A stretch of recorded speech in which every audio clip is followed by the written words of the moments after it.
பல்கலைக்கழக கலைப்பிட மாணவர்களுடைய தலைவர் வருகின்ற 4ஆம் தேதியானது ஸ்ரீலங்காவுக்கு சுதந்திர தினமாகவும் தமிழருக்கு கருப்பு நாளாகவும் பிரகடனம் செய்யப்பட்டுள்ளது.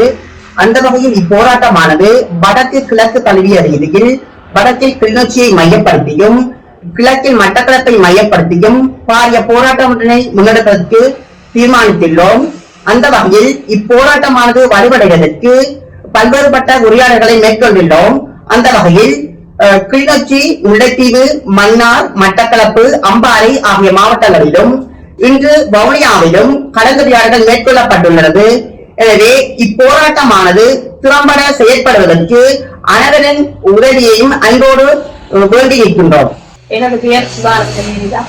நான் வவுனியா மாவட்ட கழிந்து காணாமலாக்கப்பட்ட உறவுகளின் சங்க தலைவியும் வடக்கு கிழக்கு கழிந்து காணாமலாக்கப்பட்ட உறவுகளின் சங்கத்தின் செயலாளராக உள்ளேன்.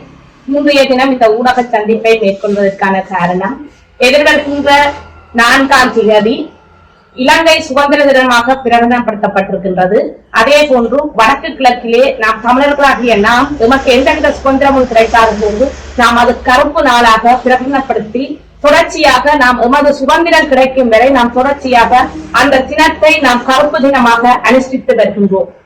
எனவே நாம் உரிமைகள் மறுக்கப்பட்ட போது இலங்கையானது 1948ஆம் ஆண்டு சுதந்திரம் அடைந்த போது இந்த தமிழர்களுக்கு எந்தவித சுதந்திரமும் வழங்கப்படவில்லை, எந்தவித உரிமைகளும் வழங்கப்படாமல் மறுக்கப்பட்ட இந்த சிங்கள பேரினவாதம் தனக்கான சுதந்திர தினத்தை தொடர்ச்சியாக எந்த அரசாங்கம் வந்தாலும் அதனை மிகவும் பிரகடனப்படுத்தி மிகவும் உணர்வுபூர்வமாக அவர்களுக்கான சுதந்திரம் கிடைத்திருப்பதை இந்த சர்வதேசத்துக்கு எடுத்து கூறியிருக்கின்றார்.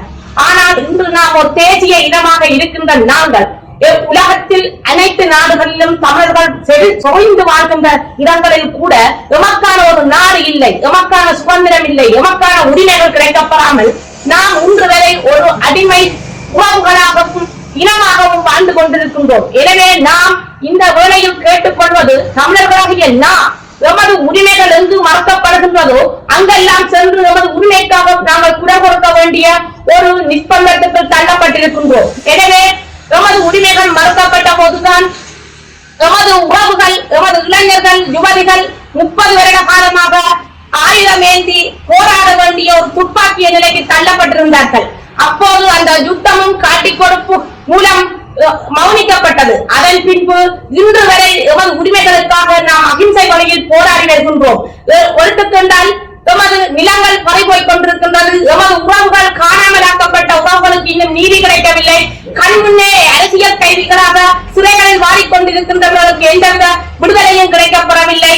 இன்று பௌத்த விகாரைகளை கட்டி தமிழ் பேசுகின்ற மக்களின் வடக்கு கிழக்கு மாகாணங்களிலே அவர்கள் சிங்கள பேரினவாத குடியேற்றங்களை செய்வதற்கு பௌத்த புத்த விகாரங்களை கட்டி எமது இடங்களை அபகரித்துக் கொண்டிருக்கின்றார்கள். இன்று எடுத்துக்கொண்டு பார்க்கின்ற போது கையெட்டி விகாரையிலே சட்டவிரோதமான ஒரு தனியார் காணியிலே சட்டவிரோதமான புத்த விகாரை கட்டப்பட்டு இன்று அந்த காணியை அபகரித்துக் கொண்டிருக்கின்றார்கள்.